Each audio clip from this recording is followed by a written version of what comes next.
Yes, yes, I'm trying to stop.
So we are.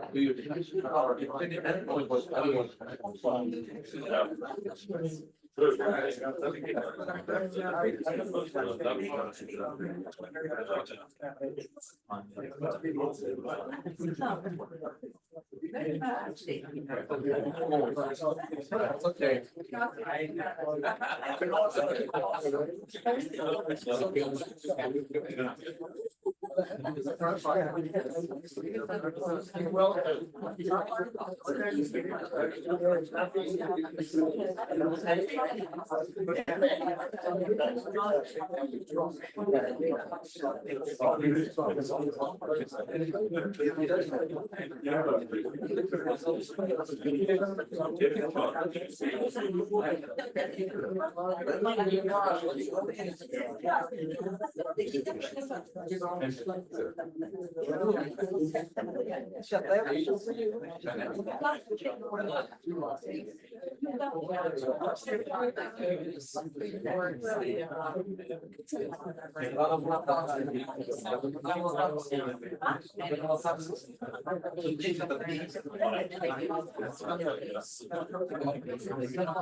So I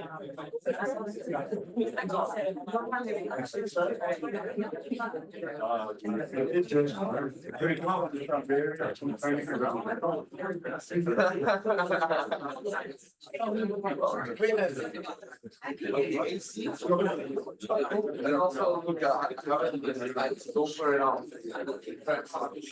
So.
Yeah, so when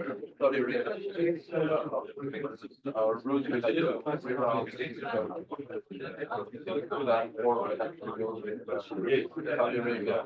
avoid the war and then come back to African but in Saudi was a lot very yeah, you know, I think nowadays because the main road there is always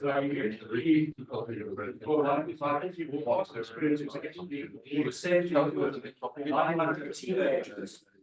And actually it's always a bit intimidating, more intimidating, because at least they have a microphone in front of you, and I've got one here. I just hope you can hear me. Yes. Okay, you can hear me in the crowd. That's an important thing. So just the usual reminder, please, about your phones being off. I've just acquired a new one, and I'm never quite sure it's all about certain phones. We're all in the boat together, so let's say. We certainly do have a full house here today, and so my apologies if it is a trifle cramped. obviously indicating your interest in the exploits and the legacy of Sailor Malan, and also for our high regard for the mayor of our city. So welcome. I don't know if this is the right place to put in the proceedings, but as some of you will remember Christian Trace, he last of Sailor Malan's close friends, and he was at our memorial last year answering questions. Regrettably, he's passed away since then, so we just remember him.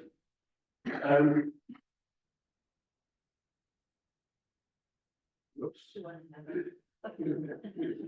I'm happy to sit down. But just to welcome you all, the Mayor of Cape Town will be welcome to introduce later. Dr. Yvonne Malan, and I believe there's some members of the Malan family here. Representatives of the United Kingdom and the United States, the US Consul General here in Cape Town, Alison Arias, and military attaché, Captain Michelle Lowe, are also here. So a big welcome to you. Thank you for being here. Retired Chief of the South African Air Force, Lieutenant General Karu Kalarangu, sitting just over here. Welcome to you. And may I say, we've seen his name there. I actually looked up on Google, in fact, on Wikipedia. And if you want to take a look at an interesting career, as many of you do have interesting careers, but he's had an interesting career in the defense arena. The Officer Commanding of the Army Support Base Western Cape, representatives of the Gunners Association, the SA Legion, the SA Naval Military Veterans Association. Then, I think maybe let's serve, I believe that Anthony van Sail is here. Anthony van Sail passed away, unfortunately. Not here. Yeah, on the 5th of April this year. Must be a different one. This one was on email contact with me this morning. Who was on in your event and events and not on only. Thank you for saying that. Anyway, the one who's on email contact, his grandfather, Louis Andres Ferry, is one of the original term on board the SATS with the training ship General Water, 1922, 1923, so over 100 years ago. He was number 56 on the list. Those of us here who were the General Water, all are 4 digits at least in our numbers. Sailor Malan, I think, was number 168. He had 3 digits. Louis Ferry was a founder member of the Old Boys Association in 1931. So interesting that we go back to somebody, there's this link going back over 100 years. Then John Eager, sitting over there, is the author of the Royal Air Force's South African Airmen, which is a very interesting book. He told me some of the stories and the exploits, particularly General Water boys, in the Royal Air Force, those who were in the South African Air Force or South African setup and in the Navy. So, yeah, he's over there. Debbie Owen from Lawville Maritime Centre is just sitting over here. And Thalia Hock, who is the General Manager of the Bursary Fund, which you'll be hearing about later. A very good welcome to you for the role that you play. So, just looking across at you, I've left out a huge number of people's names. So, a very special welcome to everyone who is here. You really are most welcome. Thank you so much for being here. Just so that our speakers know, we will be thanked at the end of the proceedings. So we'll just go through the program. But in the meantime, just to introduce Dr. Yvonne Malan to you, and she in turn will introduce the mayor. Sailor Malan was a cousin of Dr. Yvonne Malan's grandfather. So while you're trying to work that out, I'll tell you some more about her. She was born in South Africa and educated at New College at the University of Oxford. And I looked up New College. What's new about it? Well, it was established in 1379, so 600 years ago. Typical British understatement, isn't it? But it is newer than some of the older colleges. Now, obviously, they never let them forget about it. But it is still operating, and Yvonne Malan has a DPhil in politics and international relations from that college in Oxford, and a postdoctorate from Harvard University. She is vice president and patron of the Spitfire Society and the Hornchurch Aerodrome Historical Trust at near to RAF Hornchurch in the UK. An ambassador for the National Spitfire Project, a former Oxford Blue, and thoroughly enjoyed playing varsity matches at Lords. I am going to add in, she's founder of the co-pilot project in honor of Sailor that matches runners living with Parkinson's with fellow runners to allow them to compete in road races. And I think I left out that you have completed more than 60 standard and ultra marathons. So I think if you'd like to have a chat with me, well, we've got plenty of things that we can discuss. You can start moving after Dr. Malan.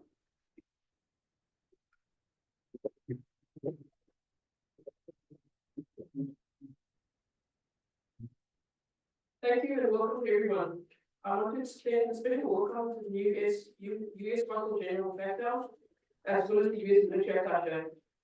In 1963, when Sailor Malan was not a military field because we fought opposition against apartheid, the US military attaché attended in full uniform in defiance of the apartheid government, prompting the Royal Air Force to also send a representative. It was an act of courage and compassion that will never be forgotten.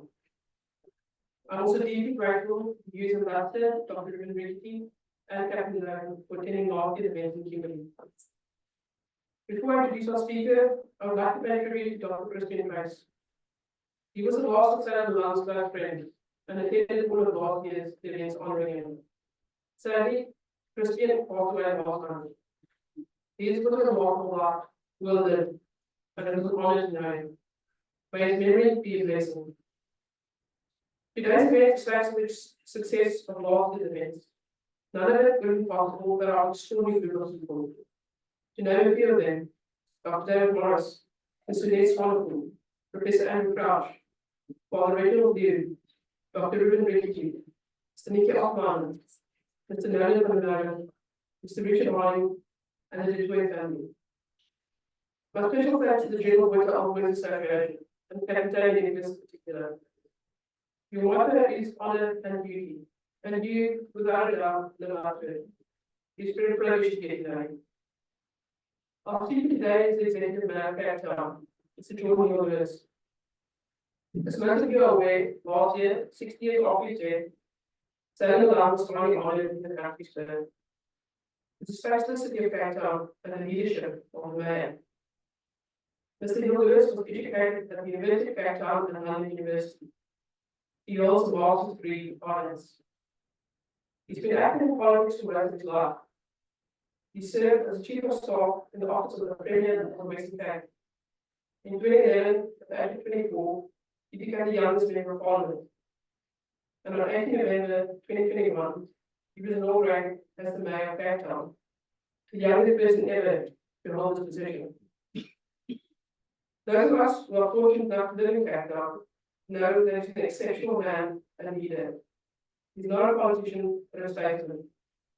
Like Sailor Malan, he lives to a standard and inspires others to do the same.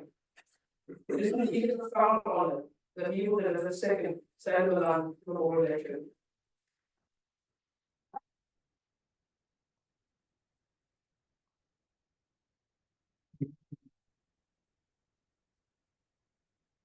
Well, thank you for that very kind introduction and for the wonderful privilege and invitation to come and join you this morning to deliver this lecture in honor of Sailor. And good morning, ladies and gentlemen. Great to see such a good turnout for this lecture. Let me first just acknowledge any serving members of the South African National Defence Force and thank them very much for their service to our country, as well as any past members as well. Thank you for your many years of long service.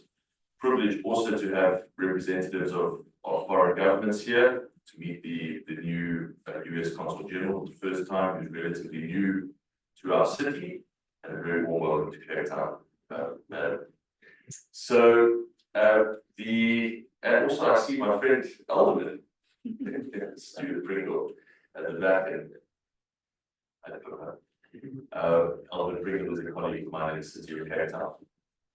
So it is really a pleasure to be here. Thank you so much, ladies and gentlemen, for being here this morning as we reflect on the life of one of South Africa's most distinguished heroes. Thank you also to you, Dr. Malan, for kindly inviting me to come and speak here, and to Captain Tony Nicholas, General Water Old Boys Association, and all of us from the Old Boys Association for hosting us here today.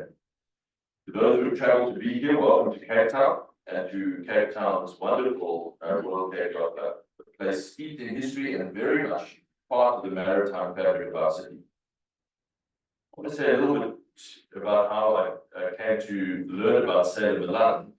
As Dr. Malan just told you, I got involved in politics very young, as many of us in the liberal political tradition in this country have done. When I was in high school, at Edgemere High School, I had a wonderful English teacher who, I think at about the age of 15 or 16, handed me a book of someone that I had, at that point in my life, never even heard of before, by an author called Alan Paton. And once I read Pride of the Beloved Country, something that kind of set off a spark in my young mind. And for the next couple of years, I read absolutely voraciously about the liberal political tradition in South Africa, about, of course, the icon Helen Suzman, about Peter Brown and Molly Blackburn and many others besides. And I think it was probably the works of John Cain Berman or Alistair Sparks who introduced me to this organization that I had also at that point not heard of, called the Bush Commando. And I started reading about this organization and came across the name of this person, Sailor Malan, and started reading, going down this kind of historical rabbit hole as one does, and learning more and more about all of these fascinating characters, and started reading about the extraordinary exploits and career and principled stands taken by Sailor Malan. And that's name, and many of those names stayed with me in my mind through as I kind of developed in liberal politics in university and carried on reading as much as I could. And when it was, many years later, when I had the opportunity to be the mayor of Cape Town, it always stood out to me as somewhat strange that some of these icons of liberal politics had not been properly honored in South Africa. And probably we can all understand the reason for that, and I'll say a little bit more about that in a minute. But when the opportunity presented itself to award Sailor Malan with Cape Town Civic Honours, it seemed absolutely the obvious and right thing to do. So at the end of last year, the city of Cape Town bestowed Civic Honours on Sailor Malan posthumously as part of a group of Cape Townians, citizens with strong connections to Cape Town, who had served their city and their country with distinction. In the case of Sailor Malan, his service was not only to Cape Town or indeed even to South Africa. His service was to the world. As he donned the uniform of the Royal Air Force of the United Kingdom and fronted up to the threat of totalitarianism and fascism from the cockpit seat of his Spitfire, his contribution to both the defense of liberty in the skies above Britain and France, and the defense of liberty, the principle for all of humanity's citizens, and the resistance to apartheid after the war, all of these things were so immense that it is truly remarkable that Sailor Malan is not a bigger household name in South Africa and a history chapter taught to every child in our schools. But that is the power that the victors have when it comes to the telling of history. Over the past 3/4 of a century, Sailor Malan's story, while told often with great reverence in the country and in the armed forces where he served in the war, has largely been written out of history here in his native South Africa. That is not to say that his history was not thoroughly documented. Many people have written in great depth about his career and achievements. As a decorated fighter pilot, one of the most decorated RAF fighter pilots, the commander in the RAF, and his subsequent leadership of the Torch Commando. But really, you have to go looking for it, as I did, as I said, as a 15-year-old teenager. If you want to know more about this man, you have to really go looking for it. You have to know about the man, despite the efforts to downplay and even erase his story. First, he was shunned by the National Party as a race traitor and a troublemaker, to the point where they would not even give our country's most decorated war hero a state funeral, and forbade those attending his civilian funeral from wearing military uniform. Later, under a new democratic government in South Africa, Sailor Malan's chapter remained largely untold, as the scramble for ownership of the anti-apartheid struggle saw many, particularly those in the liberal tradition, reduced to mere footnotes. But Sailor Malan was no footnote. He was a hero in the old tradition of that word. Principled, courageous, selfless. And in any other country, or in any other time, he would have been the figure a nation would turn to when it needed someone to guide and inspire them. Adolf Presper Malan. There's wonderful irony that his name is also Adolf, but he went to Europe and dished out a few hidings to the other Adolf. He was born on the 3rd of October 1910, the year in which South Africa gained nominal independence by becoming a union, in the Boland town just around the corner of Wellington, and grew up on the family farm, Slet, against the slopes of the Paardeberg, to the west of the town. He left school at the age of 13 and joined the Union Castle line of the Mercantile Marine at age 50 as a cadet, and received his training at the South African Merchant Navy Academy training ship General Botha, a training ground that would go on to produce many of our country's wartime heroes. But his time as a cadet also taught him that things beyond the scope of the Merchant Navy were important as well. It taught him that these institutions often harbored bullies and promoted a culture of violence. This opened his eyes to injustice, something that would become a theme throughout his life. This chapter also gave birth to his nickname, Sailor, several years later when he signed up with the RAF's Short Service Commission Scheme. When asked why he chose the RAF as opposed to the Merchant Marine, he cited the influence of Captain Andrew Beauchamp Proctor, a fellow South African RAF airman and highly decorated ace of World War I with 54 aerial victories and a Victoria Cross to his name, no less. Malan considered Beauchamp Proctor a hero and wants to emulate him. I think it's safe to say he achieved this goal and more over the course of his years with the RAF himself. By June of 1940, he had already earned the Distinguished Flying Cross for his bravery and battle successes, learning to fly the Spitfire from a standing start, by the way, in just 7 months, with a bar added to the DFC 2 months later. This aerial form was carried into the Battle of Britain, that most famous of aerial battles. By the end of 1941, he had 32 confirmed kills, had been awarded the Distinguished Service Order with a bar, and was the RAF's top scorer at the time. Arguably, the highlight of his impressive RAF career came in August of 1940, when he was given command of 74 Squadron at the height of the Battle of Britain. He took command of 74 Squadron on the 8th of August 1940, the rank of acting squadron leader, and 3 days later, the squadron was put into battle. That day was henceforth known as Sailor's August the 11th, in honor of the almost impossible task that he and the squadron faced.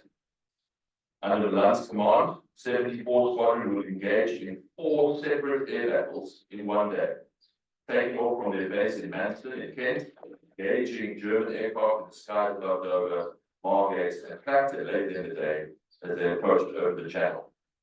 By the time the fourth and final air battle was done and won, 74 Squadron had shot down an incredible 38 German aircraft approaching Britain. Not bad for a man on his first few days in the job. In his hands, the squadron had become a superb air fighting unit and played a significant part in defending Britain from German raids during the Battle of Britain. From there, Malan was unsurprisingly and almost immediately promoted to wing commander and placed in command of the fighter wing at Biggin Hill. Soon he would be given full command of Biggin Hill as group captain. This was followed by a further command post, the 19th Fighter Wing and the 145th Free French Fighter Wing in 1944.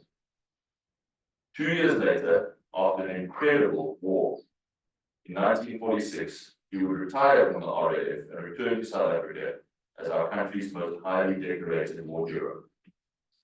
But perhaps more than his individual record in battle, it was Malan's influence on his squadron and the way that he spoke to the men and led them in situations of unimaginable danger and stress that cemented his place in the history of the Great War. He had an almost unnerving sense of calm and the ability to remain focused entirely on the job at hand to the exclusion of everything else outside and around him that made him the perfect leader of men. During one of his earliest aerial engagements at the evacuation of Dunkirk, the famous evacuation of Dunkirk, he is said to have calmly changed the light bulb in his gun sight in the middle of an air battle before re-engaging the enemy and winning. He was able to keep others in the fight by reminding them what the particular battle situation demanded, why disciplined, tight formations saved lives, and why you could not allow yourself to be distracted for even a second. He was a master tactician, always thinking, always reinventing, always reasserting. During the Battle of Britain, he took it upon himself to rewrite the RAF's outdated flight doctrines. Remember, this is someone who had only recently qualified as a pilot. He just took it upon himself to rewrite the RAF's flight doctrines. He ditched the old 3-aircraft big formation in favor of the finger 4 formation, which led to greatly improved results almost immediately. So respected was his approach to aerial battle that his written down 10 rules for air fighting were copied and posted to mess halls and crew rooms everywhere, and are still up on those walls and are still taught in training colleges today.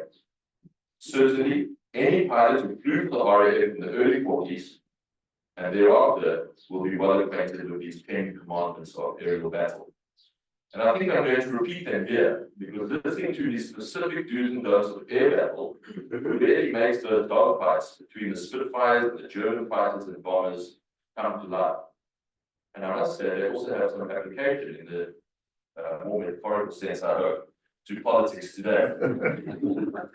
Number one, wait until you see the whites of his eyes. Fire short bursts on 1 to 2 seconds, only when your sights are definitely on. Number two, while shooting, think of nothing else. Brace the whole of your body, immerse yourself only in the shot. Have both hands on the stick, concentrate on your sight. Number three, always keep a sharp lookout. Keep your fingers out. Number four, height gives you the advantage. Try to be above your enemy. Number five, always turn and face the attack. Never run. Number six, make your decisions promptly. It is better to act quickly, even though your tactics may not be the best.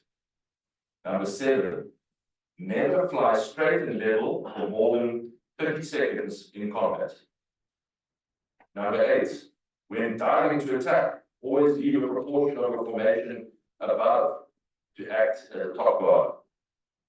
Number nine, initiative, aggression, discipline are words that mean something in a fight. Number 10, go in quickly, punch hard, and get the hell out. The fact that these 10 rules have survived more than 80 years of military advancement and still remain relative today speaks volumes for Malan's brilliant understanding of aerial battle. It's also an indication of the high regard that Malan's peers had for him. You only need to look at the way he is described by those peers to know that he was highly respected among his fellow pilots. When his record of 32 confirmed kills was finally surpassed by the RAF Johnny Johnson, Johnson was at pains to point out that he and Malan racked up those numbers under very different battle circumstances. Johnson said that while he had always fought on the offensive with a squadron or a wing behind him, and in total control of when they engaged or flushed out the enemy, Malan's skills came in situations where the odds were very much stacked against him. In those early years of the war, the RAF fighter squadrons had to conduct defensive battles over southern England in the Battle of Britain. The tiny number of Spitfires, poorly maintained and overused, used nearly 24 hours a day for months, under Malan's command, had to take on vastly superior numbers of Luftwaffe fighters and bombers. He had to launch his counters at short notice and was always at a tactical and numerical disadvantage. And he flew those missions relentlessly until he and his squad nearly collapsed from exhaustion. But he did so, and again, until every battle was won, and only then did he rest. His remarkable list of military decorations, which include the DFC with bar, the DSO with bar, the Belgian War Cross, the Czechoslovakian Military Cross, the French War Cross with palm, and the French Legion of Honor, should have made him a national hero upon his return to South Africa after the war, and the stuff of folklore for decades and even centuries afterwards. But as we all know, South Africa would take a steep and difficult turn for the worse at roughly exactly that same time. The rise of the National Party and their electoral victory in 1948 brought with it the kind of intolerance and hatred that he had spent many years fighting up north. What Malan saw in the racist apartheid laws of the National Party appalled him and moved him to join a protest movement of ex-servicemen called the Torch Commando, a reference to their nighttime rallies with flaming torches. The Torch Commando originated in 1951 from the Springbok Legion, the South African World War II Veterans Organization, and drew members from the South African Legion and the Memorable Order of Tin Hats, the MOS. Speaking at one of the Torch Commando rallies, Malan said that the National Party government was depriving citizens of their freedoms, and I quote, with a fascist arrogance that we have not experienced since Hitler and Mussolini. He knew what evil looked like, having fought against it in the war in Europe, and he recognized the same brand of evil in apartheid. Malan was soon elected president of the Torch Commando, and their numbers swelled greatly, reaching an estimated membership of 250,000 people, and regularly drawing protest crowds of 25,000 and even more than 30,000 people. One massive rally outside of Joburg City Hall drew 75,000 protesters. This naturally earned the concern and ire of the government. In fact, so concerned was Prime Minister Malan at these large numbers, which included judges, military officers, and public servants, even serving military officers, that he prohibited anyone in the public service or the military from joining the Torch Commando through official government edict. The state-controlled media also waged a relentless campaign, a war against the movement and its leaders. He was branded on the SABC as a traitor, shunned by some of his countrymen, and mocked by Prime Minister Malan as a coward. None of that ever deterred Malan. And he fought against these injustices of the National Party government with the same vigor and discipline and with the same hard punch, rule number 10, with which he shot down major Smiths over the English Channel. However, by the late 50s, the Torch Commando had waned a bit and had splintered, unfortunately, eventually fading away.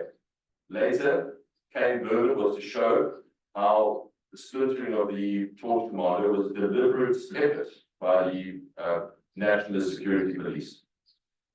Sailor Malan he declined office to return to politics, choosing instead to go back to farming in Kimberley. His health, sadly, also took a turn for the worse. And by 1959, he was very ill indeed. His condition would turn out to be early onset Parkinson's disease, not widely understood in the 1950s. And in September of 1963, the young age of only 52, South Africa's most wonderful war hero, an ace Spitfire pilot, Adolf Sailor Malan, passed away, leaving behind his loving wife Linda, son Jonathan, and daughter Valerie. Fearing the impact of Malan's legacy, particularly on young people, and particularly on young Afrikaners, the government did everything it could in the days after his passing to suppress his funeral proceedings and subsequent tributes. The funeral was not broadcast on the SABC. All requests for a military funeral were turned down. All military personnel attending his funeral in Kimberley were forbidden from wearing military uniform, and the South African Air Force were told they could not give him a tribute or a flight pass. Even his national obituary was scrubbed of any involvement in the Torch Commando protest movement, and his military achievements were diminished. Sailor Malan represents everything the National Party government despised and feared.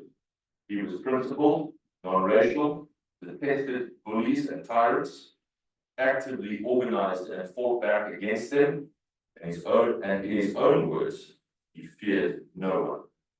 And it took the full might of the state's propaganda machine to try and put out his flag and remove the threat that he posed to South Africa in their minds. And for a while, this worked. As the apartheid juggernaut marched on through the 60s, 70s, and 80s, they became experts at censorship and suppression. They were in firm control of the narrative, and Sailor Malan's story of principle and bravery in the face of tyranny was seldom told to young South African children. But today we have a responsibility to correct that, as we started last year in the city of Cape Town with our Civic Honours. And it's our duty to see to it that his torch is never extinguished again. That's why we selected Sailor Malan for Civic Honours last year. Precisely because he was the kind of man who should serve as a role model to all South Africans, especially and particularly young South Africans, and whose principles we should all aspire to. So I thought I would highlight two things that Sailor Malan believed in, and either lived his life by or flew his plane by, which we could perhaps apply in our own lives and in our contexts. The first of these was his obsession with being prepared and doing the basics right. So many of his 10 commandments of aerial battle were about setting yourself up for a good outcome, by first focusing on your process and entrenching this practice through repetition. Be in the right place, be at the right height, face the right direction, make sure your hand and fingers are ready, wait until the perfect moment, and then punch hard. These things mattered a great deal to him. He was, of course, undoubtedly a man of extraordinary high principle, but he was not so heavily minded that he was of no earthly good. He valued preparation and hard work, and this probably made a bigger difference to his results in battle than even his natural talent and abilities. One of his fellow World War II ace pilots and close friend, Robert Stanford Tuck, noted this about Sailor Malan when he said, and I quote, "Like me, Sailor had been a cadet in the merchant service, and it became obvious to both of us that if one was not flying accurately, it was no good pushing the firing button and hoping for the best. If you open fire with your bank and turn indicator," pilots will have to explain to us what that is. "If you open fire with your bank and turn indicator showing a bad skid either way, your bullets would go nowhere near where you thought you were aiming at, as you look through the reticule of your gun sight, just in front of your face. Hence, Sailor always said, accurate flying is the most essential at the moment of opening fire." I find particular resonance with that approach, as it's applicable to almost everything that we do in the city today. You can have the biggest plans and ambitions for your projects, but if you don't first do the basic prep and make sure you're flying accurately, it's pointless even pulling the trigger. The second lesson I'd like to highlight is Malan Malan's fierce loyalty to his own values, to the beliefs he held about the world and how this shaped his behavior. From his days as a young cadet, throughout his career as a fighter pilot in the war, and afterwards in his resistance to the injustice of apartheid, his actions were always led by his principles. He simply knew that he abhorred bullies and tyrants. A simple and wonderful approach to life. And he had absolutely no tolerance for cruelty. His decision to join the RAF and fight the fascists was not ideological or political. It just seemed obviously and naturally right. It was purely based on the thought that he could help rid the world of the threat posed by these bullies. Similarly, when he came back to South Africa, he was not taken in by the politics of the time. He didn't pick a party. He probably, and I don't know, but he probably would not even have described himself as a philosophical liberal. His opposition to the National Party was entirely based on the threats and the bullying that they imposed on the country and posed to the values that he believed in. Simple, good values: justice, democracy, anti-racism, freedom from tyranny, human rights. These values mattered more to Sailor than ideologies or party manifestos did, and they can matter more to us too. Because if we lose sight of these values, we risk giving up what was won in defense of those values 80 years ago, and indeed 30 years ago in this country. And so I'd like to end today on a quote from Malan's address to that wonderful Forsyth Commando rally outside the Joburg City Hall, where he told a massive crowd of 75,000 people, and I quote, "The strength of this gathering is evidence that the men and women who fought in the war for freedom still cherish what they fought for. We are determined never to be denied the fruits of that victory here in our homeland. We should also cherish what those men and women fought for. And we can start, all of us, by ensuring that Sailor Malan's torchlight is never extinguished." Thank you very much.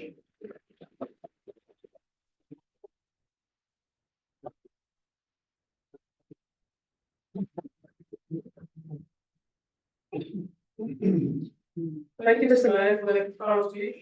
And I'm last year when I nominated Sailor, I was a bit worried because I know you see over 1,000 nominations. But you took a man of principle and courage to recognize that man of principle and courage. So thank you very much. So we open for two questions. Please keep on point and know that the mayor can't do anything like practical grants. So then Yep. So we have first two questions. I don't know. Any questions? All of our traffic policy. Out of curiosity, what was his religious affiliation? He was Christian the Dutch Reformed Church, but when he joined the RAF, when Dutch Reformed Church, you never heard of that, you Anglican now, so he became an Anglican. Any question for the mayor, actually? I have a question. Sorry. Education is probably the school system, the best way to make the youth aware of Sailor Malan. Do you agree, and would you support any initiatives to make that happen? Yes, I absolutely would. I mean, as I said to you, my own political journey started with being handed a book, and it was, I think, somewhat, now that I've read it and understood the history, scandalous that that book, Alan Payton, is not the kind of management book for every South African learner, because it is just such an unbelievable piece of writing, and just opened my whole world to what was actually, what had been happening. I went to school in the mid-90s already, so it's already over by then. But what had been happening in the, during apartheid. So, and it was that it was really opened the door. It was the entree for me to kind of the liberal political tradition. Introduced me to Steve Biko and his writings and everything from there. So I think you have to have a curriculum that gets kids to think and to explore themselves, and to go onto YouTube or Wikipedia and start to read and go down these wonderful rabbit holes of history that just teach you so much and start to clarify certain inclinations that you might have about yourself, things that you wouldn't even describe as a teenager as a principle or something that you hold dear, but you just feel something and you don't know what that thing is. Reading and understanding history helps you to clarify these things and kind of mold them in your mind. So I think it's essential, and I really hope that it was a more prominent part of the South African history curriculum. I'm not even sure, never mind Sailor Malan, I'm not even sure that the Torchlight Commando, is the Torchlight Commando part of the curriculum? Yeah, very, very sad. Yeah. It's commendable that the city has highlighted this great man. Is there any opportunity for the city to promote his image and his stance in South Africa for a national award and to be recognized nationally again? We could certainly support the nomination. We'd be very, very happy to do that. No, we'd love to do that. We can figure out how to do that. I'm not sure if the national awards happen, but we can certainly explore that. You should buy a saw that. Yeah. National orders open in April. There you go. No, sorry, now in October, and they awarded in April. Okay.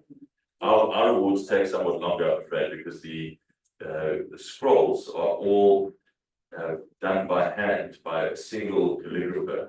The most magnificent scrolls. I'm sorry that we don't have it here today, but Sailor Scroll is what, probably about that big, and done by hand. So it takes months. So we will open our nominations again in October as well, but the award will only be next October or November.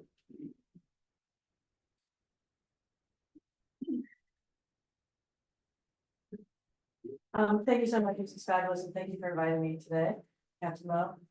I just want to make a comment that something I learned today, that the U.S. ambassador was at his funeral along with the military attaché, but they weren't there officially. Because 1963, the U.S. was in the middle of its own civil rights struggle, and we weren't on the right side of apartheid. And so we were there, the ambassador and the defense attaché were there on their own account. Interesting. And received a lot of criticism from their own government. So it takes courage from everybody in these kinds of situations. Thank you for letting us know. Okay. Anything else? Great. Well, thank you. It's been a pleasure to join you. Thank you.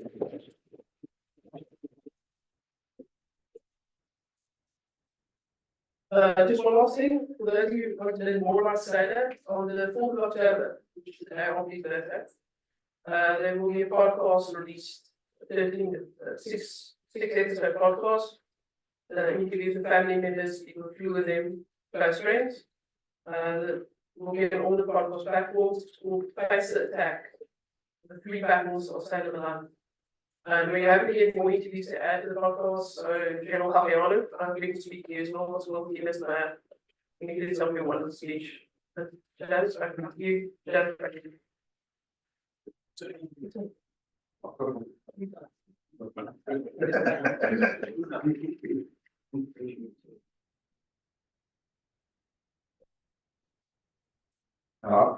get my own one. Let's move the units back.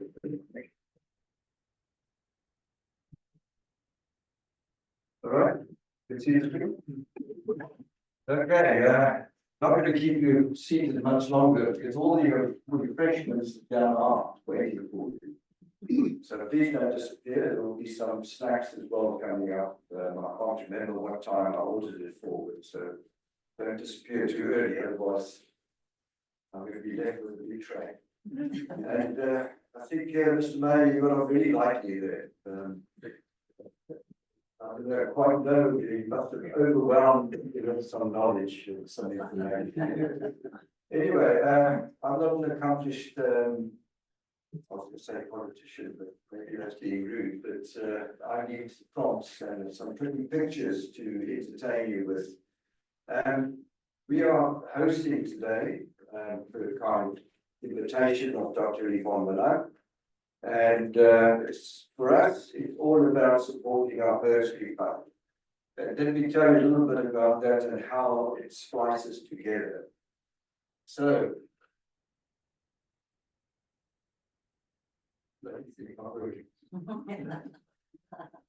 Okay, so what we do is do this.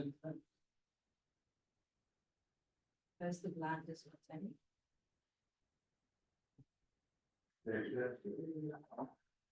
Put that in there.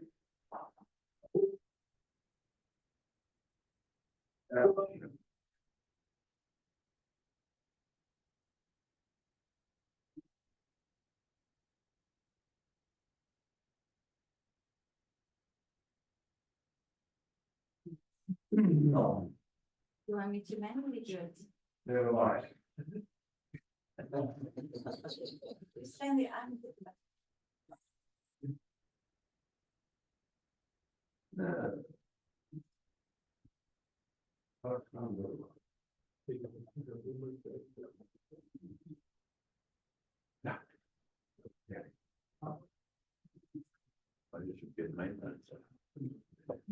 Right. Traditionally, a speaker should stand to the left because you read left to right and your eyes always return to the left. But never mind, I'm over here. But yes, Sailor Malan, very much the legend, as we've heard. But where did it all start for this remarkable man? Where was his ethos of honor and duty instilled in him? Where was his remarkable character formed? That's besides his father, of course, but from what we've read, I think maybe his mother had more of an influence on him. A fat club every so often. Every time we say a snot club.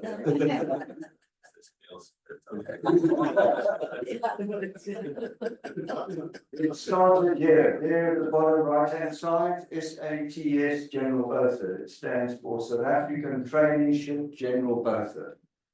There she is, or was, in all her glory. And youngsters started training on board in 1922, as you heard from Hugh James earlier on. That photograph was taken, I think, 1925. So Sailor is there somewhere. Maybe that little pipsqueak in the front. Because I believe, I think Yvonne told me it was pretty small back in his day. And the ship was a retired Royal Navy cruiser, and had been laid up for quite a while, and it was purchased by a very wealthy businessman out of Durban as a home for the Navy League cadets here in Cape Town. That is a photograph of her arriving Easter Sunday, 1921.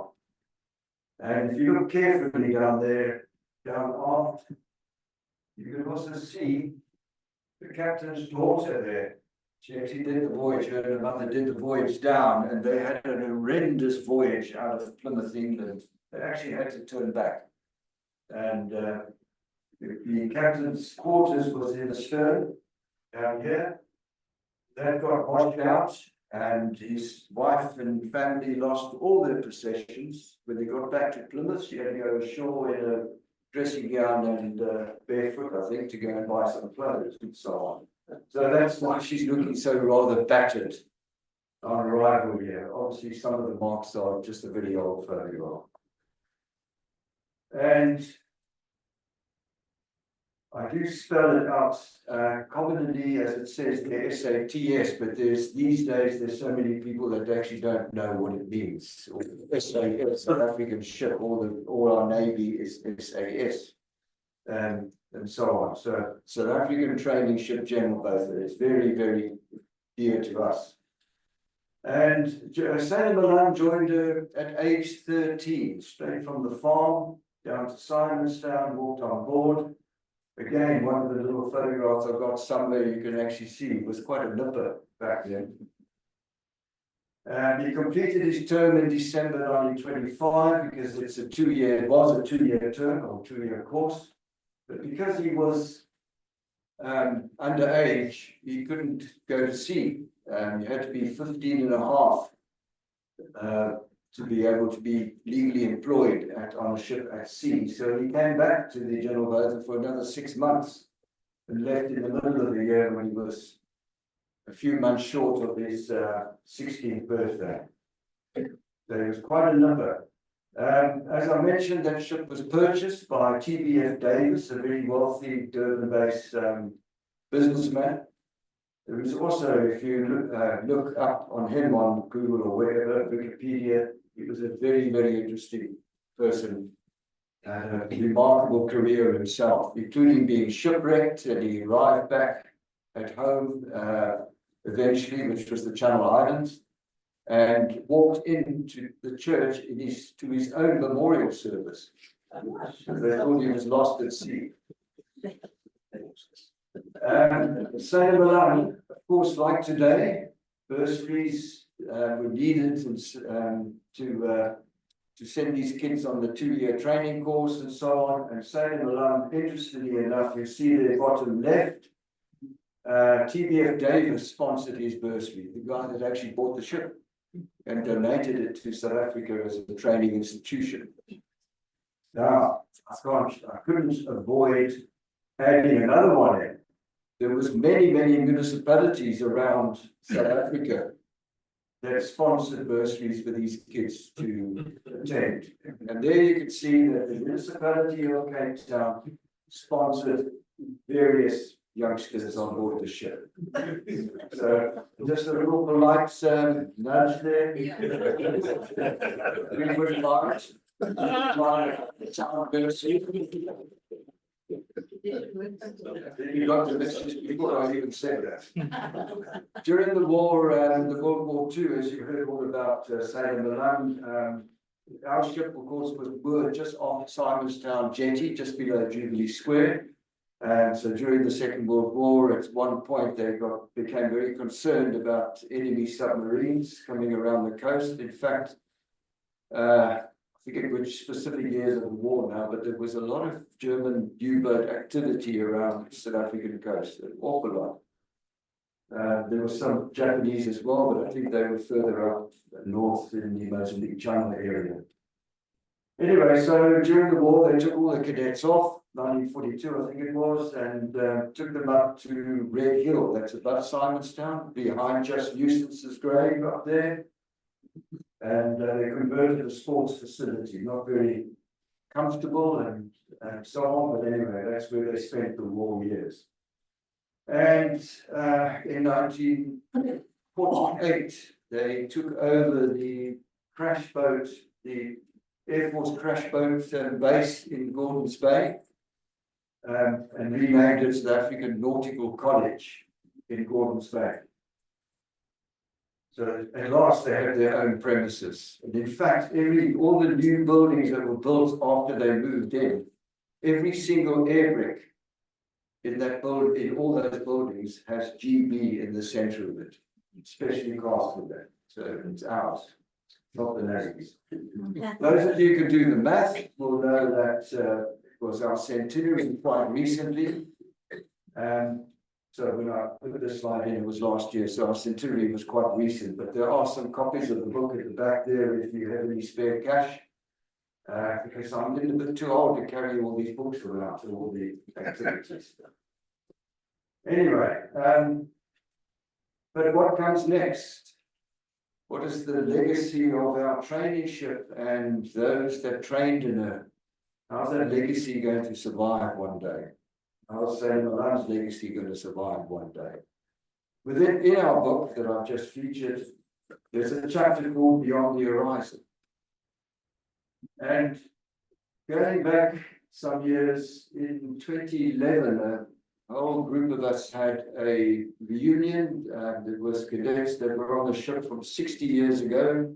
Some 60 years back, travelled all the way from Australia to be with us, in fact. Then there was cadets from 50 years ago, one of them sitting over there, Keith Burchell. My class at that time was 40 years ago. We've already achieved 50, so I'm getting on. And younger cadets that we call chums joined us from 30 years ago. And as Mrs. Owen here nicknamed it during the presentation that Brian Ekpen was giving in Law Hill to us when we visited. I jumped up during a break in proceedings and Debbie said it was my ad break. Where I reminded our members that although we support Law Hill and we also provide an annual prize to a deserving student, we couldn't afford a bursary. Out of that, those members that were there decided to form a bursary fund. So beyond our horizon. So interesting pictures to keep you entertained. I don't know if this luckily doesn't work on a TV screen actually. That's a team. Within our bursary fund, we also run a sailor motor training program. So we've got access to boats that I'll show you in a moment. This was a sailing team that came down here to the yacht club, borrowed one of their academy boats here, an L26. And off they went into a women's race, an Ullman Sails Women's Series, and they actually came second in their class. So we're very proud of the market. Note the CAT GB anchor, or about that in a moment. Anyway, starting right at the back at the beginning, at one of the very first board meetings, the Board of Control that managed the training ship. From the minutes, it's recorded that great care be taken in all other respects in the selection of boys in order that the ship shall earn a good name among the seafaring men of the world, and a high reputation be attached to both a boy wherever he may present himself. Of course, in legal documents, in the preamble, they normally say he means both genders, and very much so today. You've seen all the girls there. We've got girls and boys and young men and young women as well in universities and so on. So it's relevant today, it covers both. So as I mentioned, we had this great reunion, very successful over 5 days. I think I was even more exhausted then than what I have been for a long time. Good fun, but it inspired those members to launch a bursary fund, which presently is named South African Traineeship both the Old Boys Bursary, Old Boys Association Bursary Fund. It is pretty long. We are thinking about an acronym. We'll get there. We'll get there one day. So it was originally founded, as I said, with donations from our ex-cadets of the traineeship. We now have 2 codicils. One of them just came through quite recently, which is quite a handsome amount. Fadia sitting in the front here is our general manager of the bursary fund. That's why we're still alive, because she does most of the work. So now today, of course, the bursary fund largely relies on corporate funders.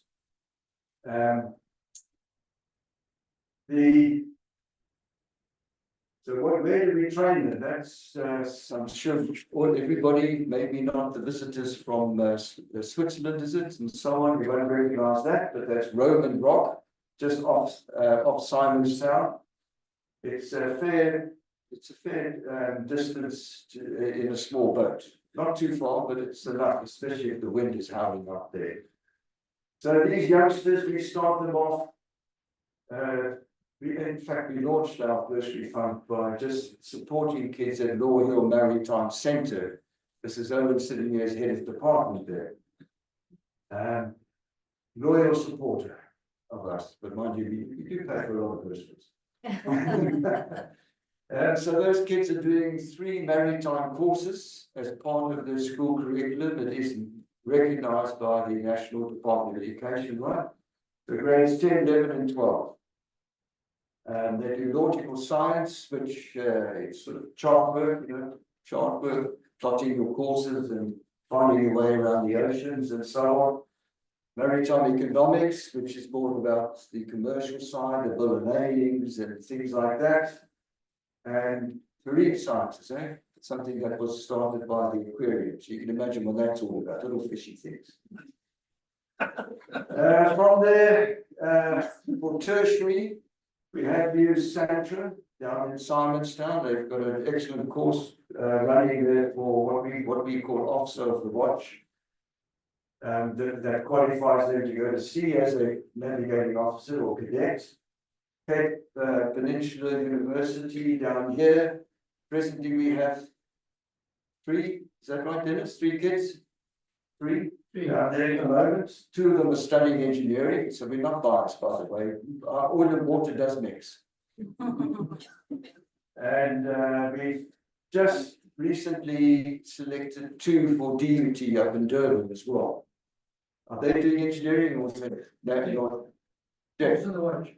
Officer of the Watch, so they're doing Officer of the Watch. The picture is now at sea. Yeah, Look at it. I've got those coming.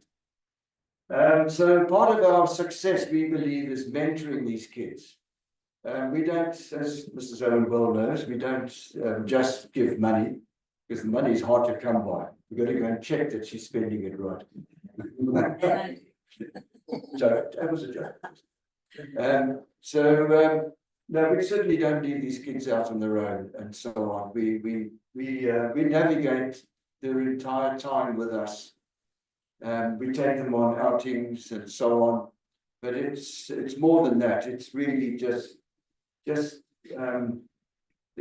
teaching them or imparting life lessons and so on. You know what a mentor should be doing.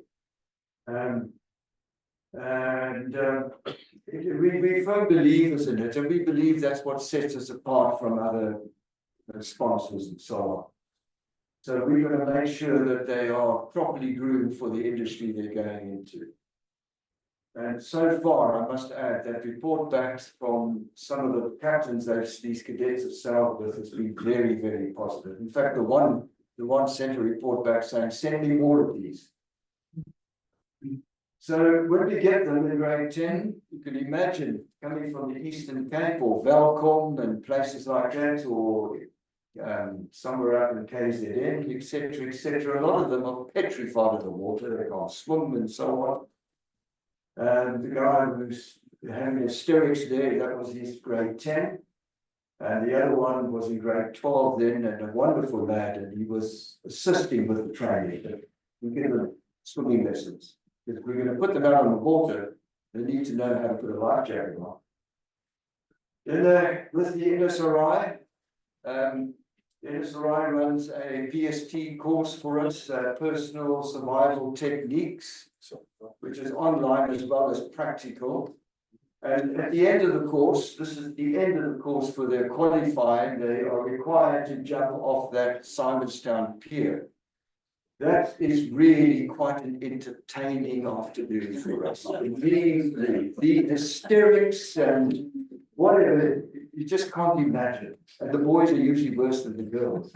And they backtrack and they try and they're going on and going on. And eventually, like you see the penguins jumping off the Antarctic ice shelf, eventually one will go with a lot of motivation and so on, and then another one will follow, and so on. And eventually, you get them in the water after jumping off the pier and look at those smiles. Aren't they so proud of themselves? And in fact, they're so proud of themselves that most of them come back again and climb up the ladder and do it a second or third time.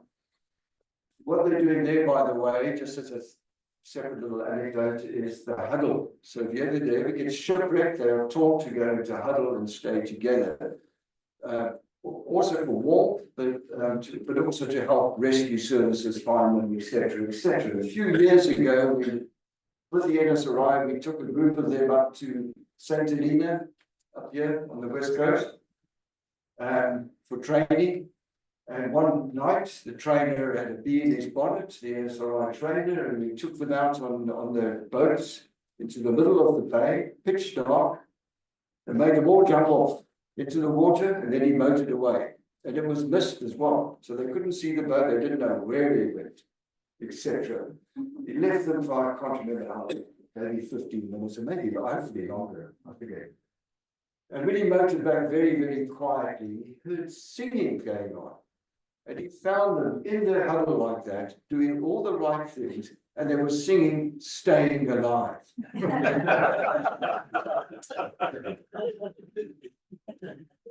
So, as I mentioned, we have the sailor motor training program. We have access to an L26, which the donation came from a widow in Spain through one of our late old boys who unfortunately passed away last November. But just I mentioned that because, you know, us Motley boys, we're everywhere. You can't get rid of us. We even have a old boy in Rwanda as CEO of a bank. How far away from the sea can you get? The motor training starts in a small rib that was donated to us from by the NSRI. Fortunately, the photograph, it's probably my photograph, I cut off the name a bit, but the name is Sean Day. And that's also named after one of our late old boys, who was a great benefactor to Law Hill and maritime and youngster training and so on. And we have access to a bigger powerboat there, owned by one of our old boys in the picture there. He takes them out, does chart work with them, and they take the helm and so on. We take these kids out on field trips, etc., etc. Now, those of you with eagle eye might notice that I'm looking a bit younger there. So it is an old photograph. I can cut the date off. But I included it, I always include it because I'd like to show that, you know, we are open to any youngster, any South African youngster, for our bursaries and so on. So you can see there at that time, we had a full racial demographics of the country. There was also an Indian girl on our program, but she must have been on sick leave or something that day because she's not in the picture. All right, enough of the history there. One of the trips last year, we together with all the Law Hill grade 12, we took all our kids as well. We piggybacked on it and we went down to say farewell to the iconic South African tug, SA and Mandla, originally named John Ross, was it? This one, yeah. She was originally named John Ross. That was quite an interesting outing, and you can see that, you know, you can judge the success of something by the questions asked. They were really enthralled. It was quite a successful outing. And lo and behold, when I tell them, by the way, do you know that you're now below the water line, i.e. below, under the surface of the water? The reactions is the joy to behold. They're terrified and so on, a whole wide range of reactions. One of our corporate sponsors is this very club, Royal Cape Yacht Club, and sponsored two young ladies with us at the moment. It's the second group now, isn't it? These two. So we were two for 3 years, and they started another 3-year term with us last year. So these two girls are now in grade 11. So through the yacht club and the yacht club sailing academy next door here, off they went to Italy in July to sail on the Italian Navy brig Nave Italia. What adventure for these two young ladies. Lucanio's 16 now. Just turns, I think she just turned 16 shortly before the trip, I think.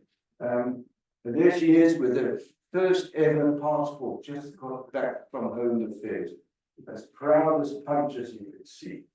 There's the two of them on board and now the Nova Italia. Look at that beautiful ocean in the background. Anyway, so now everybody should recognize it, except you from Switzerland. What does it stand for? Now you know, because I've been talking about it, right? Yeah, cool. So you really upset me. Fortunately, your prop guys are in the back. And you're bigger than me. When they moved from Red Hill to Gordons Bay in 1948, one of the cadets then, Glenn Sinicum, actually eventually in his career became one of the chiefs of the South African Navy. And that was his term, 48, 49. And at the end of 1949, they went up the mountain and they built that. So it stands for our training ship, not Gordon's Bay. In fact, that's wine label and that shopping mall that's using our logo should be paying us royalties. There's a fundraiser for you here. Yeah, okay, that photograph was in the mid-50s, I think 1954. One of the outings we take them on, the tertiary students, so we don't think that the loyal kids are so well fed that they can't actually hike up the mountain. Never know. Too many. Anyway, we take them up the mountain, up to the anchor and so on. That's one of the outings we do. Those are tertiary students.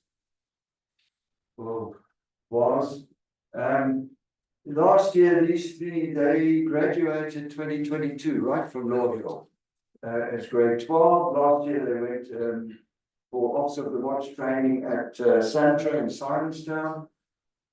Always pleased as punch to see them in their uniforms. All three of them are now serving at sea as navigating cadets. You see, we do have successes. This young lady left us from Royal some years ago. She's now in her final year, third year at CPUT. She was so proud when she got her uniform and her cadet's epaulets that she sent us this photograph with her bursary fund name badge on it. And she still wore that name badge on her uniform at university. Lovely young lass. That's one of our ex-youngsters as well that's been through the program with us. That's showing him as a third officer. He's probably a second officer by now. I think he did his ticket recently. I think so. Or Dennis would know. Yeah, he's guy in the middle there, a leader. He's a Neely. His brother's a leader. He is also with us. So he's a cadet with the navigating cadet with Max Carrier Shipping. Tapelo recently, it's been working for Godfrey Needham, in fact, offshore maritime services for a while. And he recently got his qualification, whatever you allow. I don't think you allow him to drive your boats. Do you trust him? When he's trained by us, you must trust him. Gracia Malay was on a learnership with Stirrup Robot Maritime and recently, a few months ago, got a permanent contract from the company. So she's in shipping. She's in shipping. Samanga, what a wonderful, wonderful lad. In fact, in one of his interviews for our Centenary video, he said, once a bothy boy, always a bothy boy.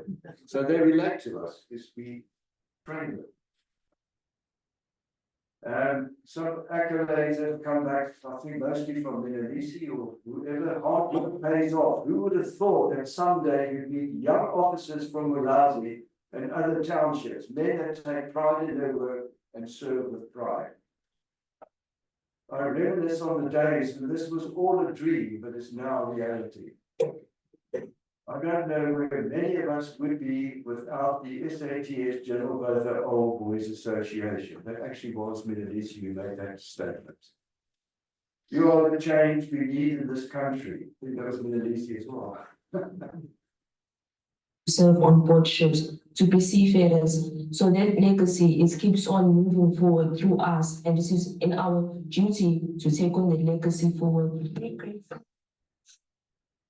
Because like they not only the bursary funders only, but they also they always like message us in WhatsApp to ask if we're doing okay. Yeah, and they always encourage us to do great in our schoolwork. So I'm very grateful for General Boyd for sponsoring me. They are not just a bursary fund, they go beyond one's expectations, and they've been mentoring me, guiding me. It's like they are angels sent from heaven to come and change the world. Did you notice that the one young lady had tears in her eyes? very emotional. It certainly makes me start to quiver a little bit as well every time I watch that. And they were not scripted. That was totally unscripted. We weren't even there. That was our videographer that did those interviews for our centenary documentary and so on. So that was really all off the cuff. So you have to believe, obviously, they felt what they were saying. So, in closing, the training and mentorship attracts, develops, and inspires a new generation of South African seafarers and maritime executives. That includes sailing as well. We've got a number of youngsters involved in sailing. So, ladies and gentlemen, please help the South African Traineeship General Welfare Old Boys Association, Swartwood, support and inspire a new generation of South African seafarers and executives. Many of the seafarers, like myself as well, we served at sea for many years and then came ashore into the industry and finished our careers in the industry and so on. But to do it, we need help. Was it Nelson Mandela that said it takes more than a village to raise a child? It takes a village to raise a child. Well, this is our village. Thank you for listening, and our legend certainly lives on. We view our bursary fund as the vehicle to perpetuate our traineeship and those that trained in her. Thank you.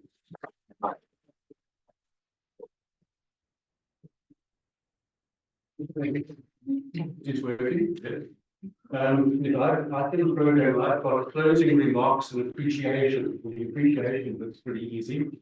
So thank you to everybody. But Tony, if you could please just send thanks to the Yacht Club for making these facilities available free of charge. So I would encourage you to use their bar, cash bar over there at the end of the proceedings. And I think, have we got our eats up there? Well, they'll be coming soon, I trust. Okay.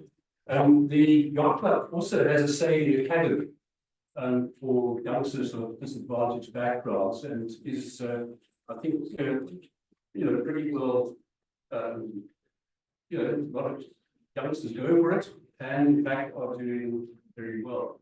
And I think in giving our thanks today is to say a real sincere thank you to Yvonne Malan for initiating this event and for working very closely, she and Tony, to bring this about. So a very big thank you to you.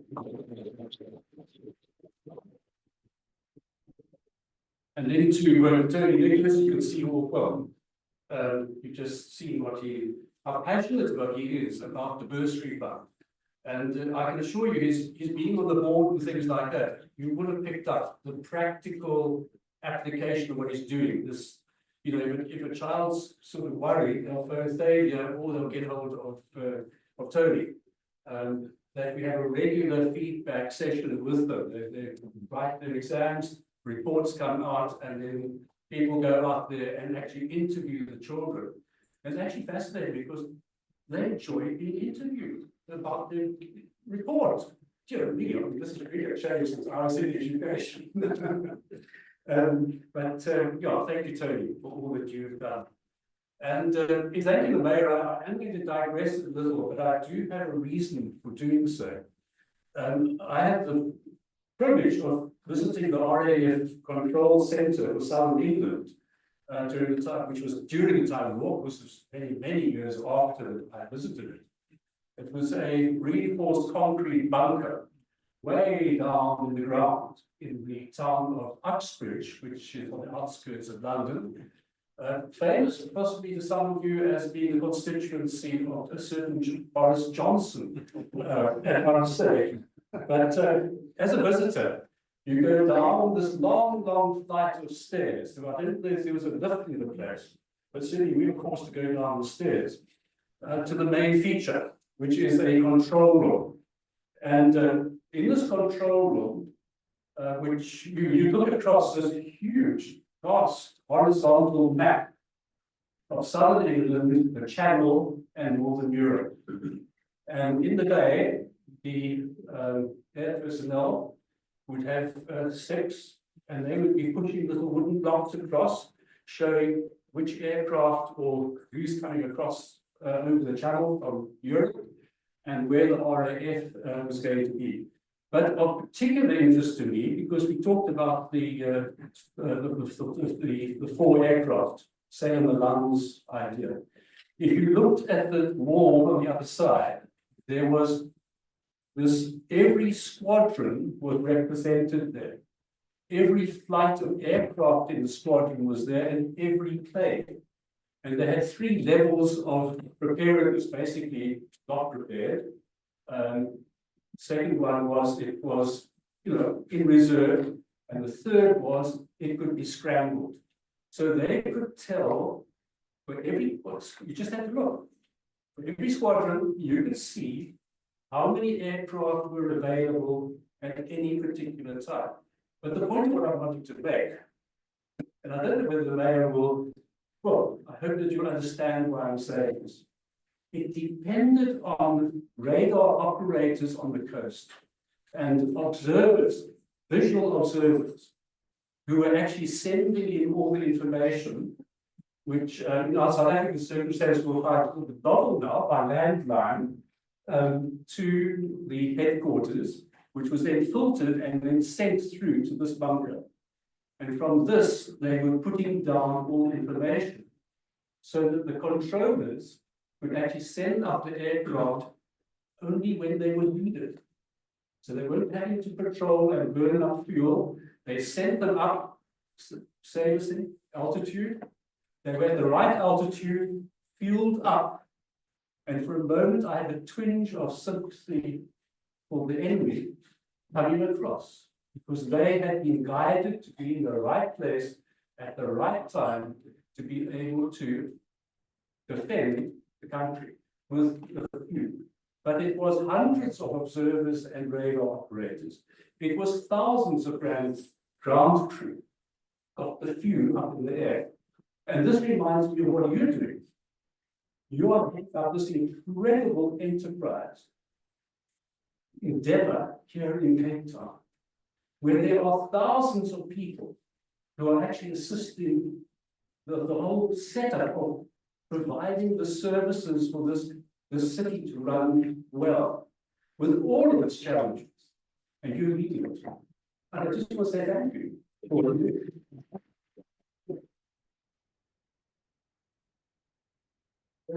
Thank you for the leadership. Thank you for your insights that you gave us today. Now, Yvonne has got some very special little gifts. If you want me to have them, okay. Right.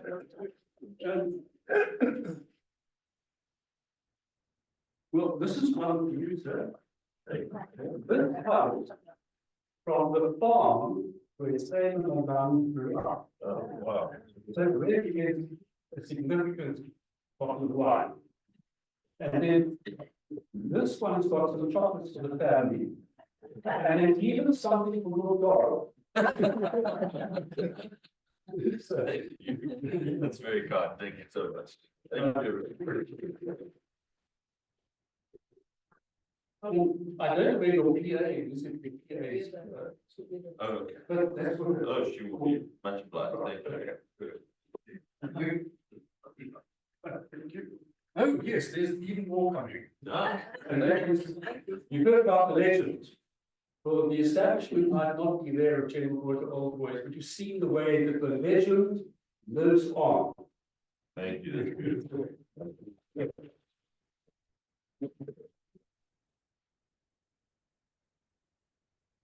And my notes say here, NB, turnover. So let's see what that means. And I think what that means is that refreshments are available. But before that, just to remind you of the Battle of Britain service at the SA Wavell Museum at 10:30 tomorrow morning. Is it 10? 10:30. 10:30. The invite says 10:30. 10:30. Well, If you come at 10, you can meditate. Or The doors open at 9:30, so we'll just don't sit down at 10 because those pews are very hard. I've mentioned about the refreshments, and if you'd like to stay for lunch, the Yacht Club restaurant is available, but you just need to, there's another function going on. Don't go through the doors right at the bottom of the stairs there. Turn left, go towards the exit, towards the basin there, and then you'll be able to find your way through to the restaurant area. So you're very, very welcome to do that. And my last one is a note to self. Buy the mayor a drink.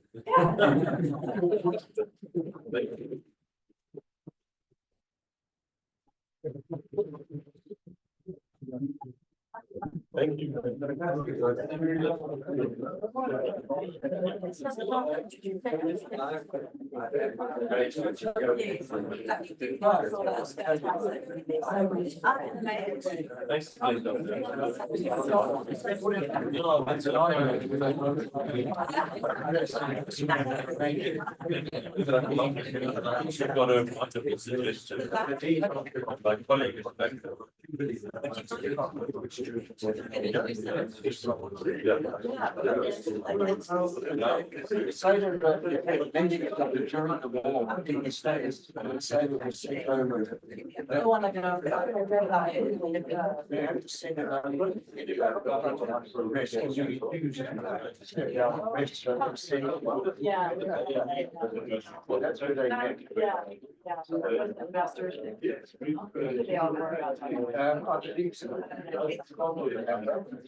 Well, it's one of our members in the time said, oh, John, you can't be like this.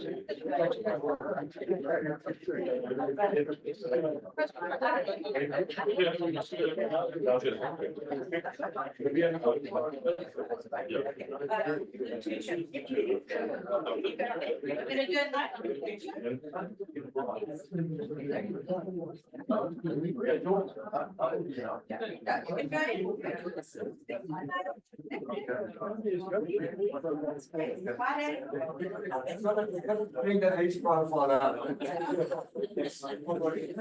so we want to look at the statement first, and I'm going to ask all over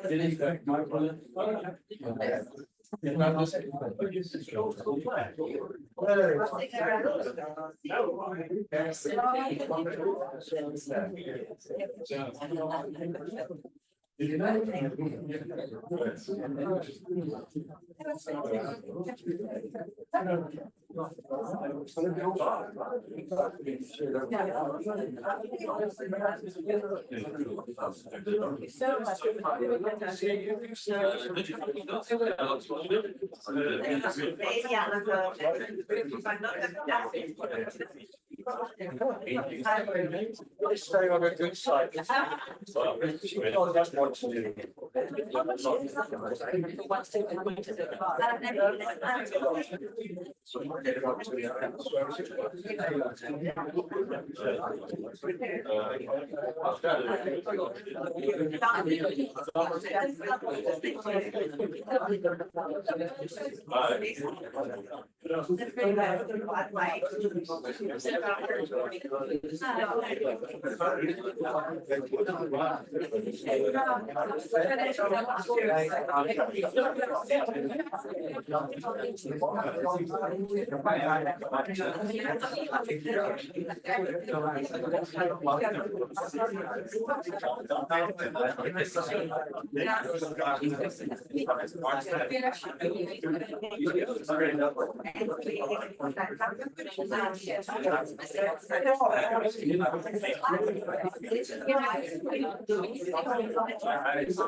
Maybe.